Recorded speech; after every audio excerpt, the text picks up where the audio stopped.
4 बजे मेरी आंख खुल गई। शोहर भी पास ना था। मैं आंटी के कमरे में चली गई। मगर मेरा नाम जवेरिया है। मैं 19 साल की थी जब से मेरे रिश्ते आना शुरू हो गए। वजह मेरी खूबसूरती, लंबा कद और जहानत। मेरे बाबा सबको वापस भेज देते क्योंकि मेरे माँ बाप को वो नायाब गोहर नहीं मिल रहा था जिससे मेरी शादी करवाते, इसलिए सबको खाली हाथ लौटा देते। इसी दौरान एक रिश्ता बार बार आने लगा। वो कहते कि जहेज़ भी नहीं लेंगे, और तो और कभी कहते कि 10 साल तक भी इंतज़ार कर लेंगे, अभी बस मंगनी कर ले। उस औरत ने कहा कि उसके बेटे ने मुझे किसी बाज़ार में देखा था। तब से मैं उसके दिल में घर कर गई थी, और वो तब से ज़िद लगा बैठा था कि शादी करेगा तो सिर्फ मुझसे, वरना किसी से नहीं करेगा। लेकिन मेरे बाबा ने साफ इनकार कर दिया क्योंकि वो लड़का उन्हें जुनूनी लगा।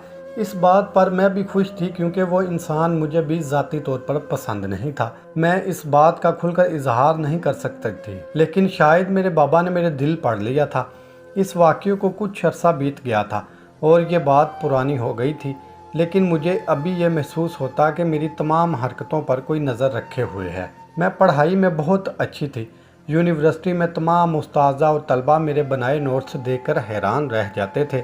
लेकिन इस बीच में एक लड़का आया और उसने मेरी बनाई गई जगह को मलियामेट कर दिया था। उसकी शख्सियत बहुत अच्छी थी। उसके साथ साथ उसने मुझे भी अपना गर्विदा कर दिया। जब वो बोलता तो सब लोग उसे गौर से सुनते। इस तरह वो मेरी जगह छीनने में कामयाब हो गया था। लेकिन हैरत की बात यह थी कि मुझे उससे बिल्कुल भी मसला नहीं था, ना ही मुझे उसकी कामयाबी पर कोई जलन थी। जाने क्यों मैं दिल से खुश होती थी। जबकि बाकी क्लास में किसी का आधा नंबर भी मुझसे ज़्यादा आता तो मैं परेशान हो जाती और अपनी मेहनत बढ़ा देती। इस तरह आहिस्ता आहिस्ता वक्त गुजरता गया। मेरे दिल में अली की मोहब्बत आ गई, मगर ज़ुबान से कभी इकरार नहीं किया था।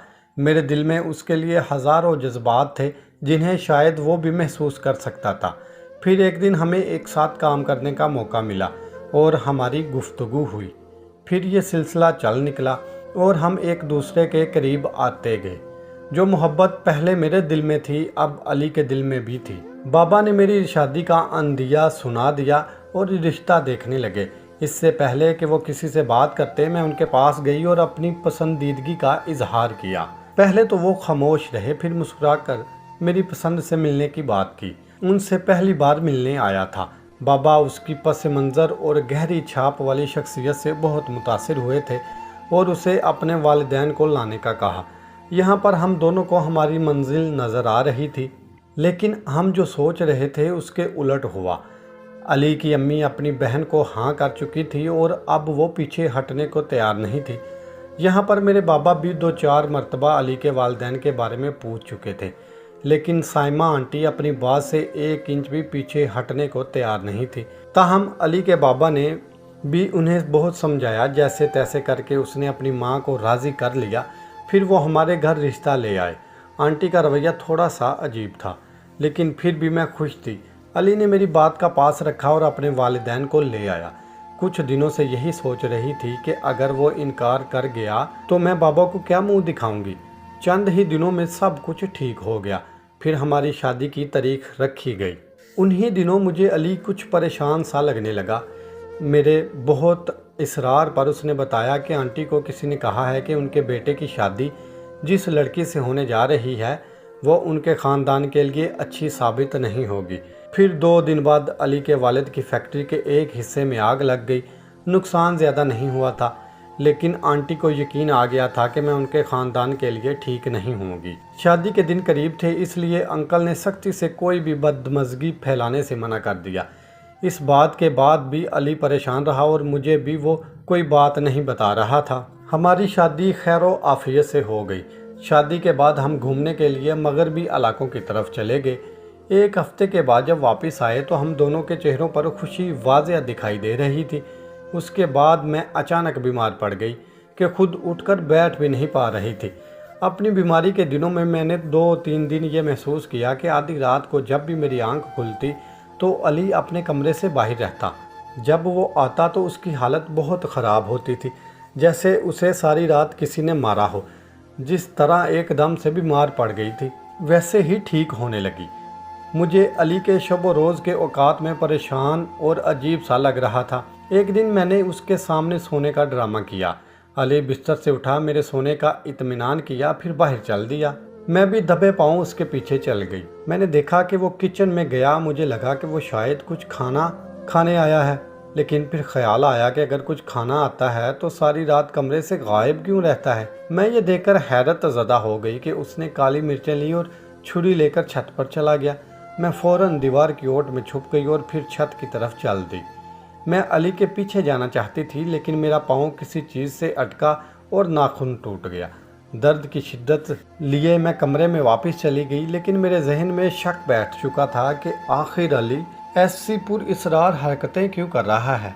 मैं इस सवाल का जवाब ढूंढना चाहती थी, लेकिन उसके बाद 2-3 वाक़यात ऐसे हुए जिसकी वजह से मैं कुछ भी नहीं पूछ सकी। हमारे घर में शॉक सर्किट हुआ। फिर अली की नानी इंतकाल कर गई। इस वाक़े के बाद आंटी मुझे ऐसे देखती जैसे ये सब मेरी वजह से हो रहा है और मैं उनके घर के लिए ठीक नहीं हूँ।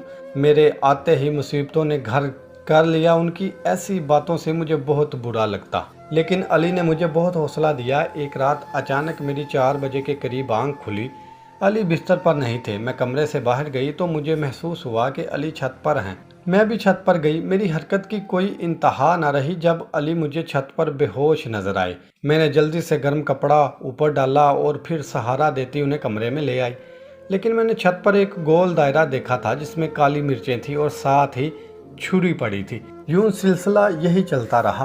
वो छत पर जाते और वहाँ बेहोश पड़े मिलते। एक दिन मैंने फ़ोन पर आंटी को आमिल बाबा से बात करते सुना तो मुझ पर गम का पहाड़ टूट पड़ा। आमिल बाबा कह रहे थे कि अपने बेटे की तलाक करवा दो, तब ये मसला हल हो जाएगा, वरना ऐसे ही उनका ख़ानदान आजमाइशों की ज़िद में रहेगा।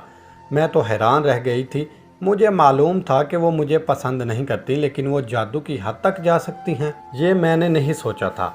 मैं काफ़ी दिल बर्दाश्ता होकर वापस अपने कमरे में आ गई और सारा वक्त रोती रही। उधर अली की हालत भी वैसी ही थी। वो रात को छत पर बेहोश मिलते। एक रात मैंने उन्हें लेकर अस्पताल चले गई। डॉक्टर ने उन्हें चेक किया तो पता चला कि मुसलसल सर्दी में रहने की वजह से उन्हें नमूनिया हो गया था। यहाँ तक कि उनके जिस्म पर छुरी के निशान देखकर मुझे तशवीश हुई कि आखिर ये क्या हो रहा है। मैंने सोने से पहले उनके दूध में नशे की दवा मिला दी ताकि वो रात को उठ ना सके, और सुबह उनको कॉल आई जिसके जवाब में अली तेज़ी से बोल रहे थे, मैं बस आधे घंटे में आ रहा हूँ, मेरा इंतज़ार करो। अली के घर से निकलते ही मैं भी उनके पीछे चल दी। कुछ देर में बहुत ही अजीब सी जगह पर आकर गाड़ी रुकी और इधर उधर देखा और फिर अली अंदर चला गया। मैं भी उसके पीछे गई। मेरे कदम खुद ब खुद रुक गए। वो एक बाबा का आस्थाना था। मुझे तो अपनी आंखों पर यकीन नहीं आ रहा था कि पढ़ा लिखा ख़ानदान इस तरह के कामों पर कैसे यकीन रखता है। बाबा ने गुस्से से कहा कि जिस काम से तुम्हें मना किया था तुमने वही किया। तुमने एक दिन अमल ना करके बहुत गलत किया है। अब नुकसान के ज़िम्मेदार तुम खुद ही होंगे और कोई नहीं होगा।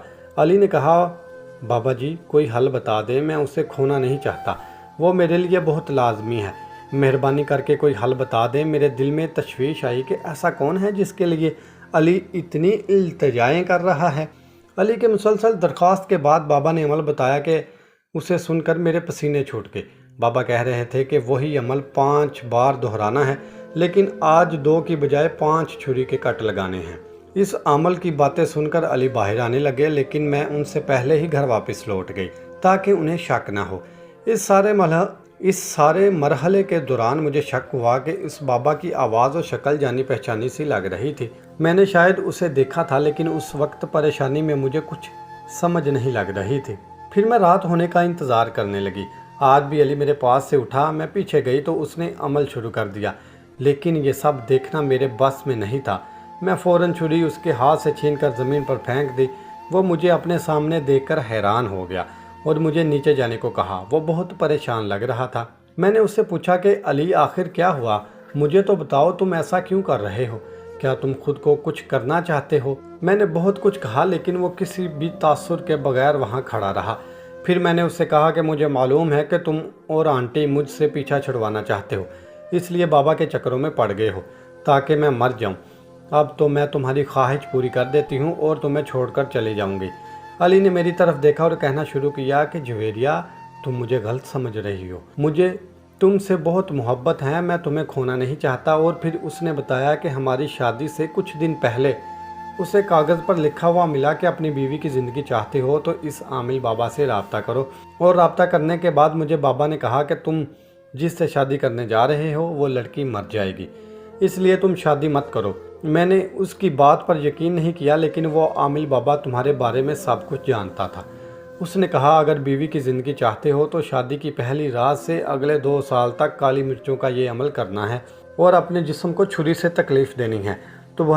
تمہاری قربانی سے جویریہ کی جان خطرہ ٹل جائے گا۔ میں تب بھی عامل کی باتوں پر دھیان نہ دیا، لیکن شادی کے دوسرے ہفتے جب تم بیمار ہو گئی تو مجھے لگا شاید وہ ٹھیک کہہ رہے ہیں۔ پھر میں نے چھت پر جا کر عمل شروع کر دیا، اور عمل شروع کرتے ہی تم بالکل ٹھیک ہو گئی۔ اس لیے میں بابا پر یقین کر بیٹھا اور پابندی سے یہ سب شروع کر دیا، لیکن شدید سردی کی وجہ سے میں بے ہوش ہو جاتا۔ مجھے پتہ چل گیا تھا کہ اس کے پیچھے ضرور کوئی ٹھوس وجہ تھی جو کوئی اس حد تک بڑھ رہا تھا۔ ساری صورتحال میں اس عامل بابا کا کیا فائدہ تھا؟ میرا ذہن بس اسی سوچ میں تھا، اور مجھے یاد آ گیا کہ میں نے اس بابا کو پہلے دیکھا ہے۔ یہ وہی تھا جو کافی عرصے سے مجھ سے شادی کرنا چاہتا تھا، لیکن مسلسل انکار کی وجہ سے وہ منزل سے غائب ہو گیا۔ لیکن اس نے مجھ پر نظر رکھنا نہیں چھوڑا تھا، اور جیسے ہی اسے پتہ چلا کہ میں شادی کرنے جا رہی ہوں تو اس نے اپنے طریقے سے بہت کوشش کی، کبھی آنٹی کو ڈرایا تو کبھی علی کو، اور جب اسے پتہ چلا کہ شادی تو ہو کر رہے گی تو اس نے یہ طریقہ استعمال کیا کہ مسلسل تکلیف برداشت کر کے علی مر جائے گا، بعد میں وہ مجھ سے شادی کر لے گا۔ یہ سب جاننے کے بعد علی کا چہرہ غصے سے سرخ ہو گیا، اس کا خون کھول رہا تھا۔ وہ تو اسے جان سے مارنے جا رہا تھا، لیکن میں نے اسے روکا اور پولیس کو فون کر کے کہا کہ میں نے پولیس میں اس عامل کی شکایت کی اور علی کی جان خطرے میں ڈالنے کے جرم میں اسے پکڑوا دیا۔ وہ مجھ سے معافی مانگتا رہا، لیکن میں نے اسے معاف نہیں کیا۔ اسے 2 سال کی سزا ہو گئی۔ آج ہمارے 2 بچے ہیں اور ہم دونوں بہت خوش ہیں۔ آنٹی بھی مجھ سے بہت پیار کرتی ہیں۔ انہوں نے جو بھی کیا اس پر وہ مجھ سے معافی مانگ چکی ہیں۔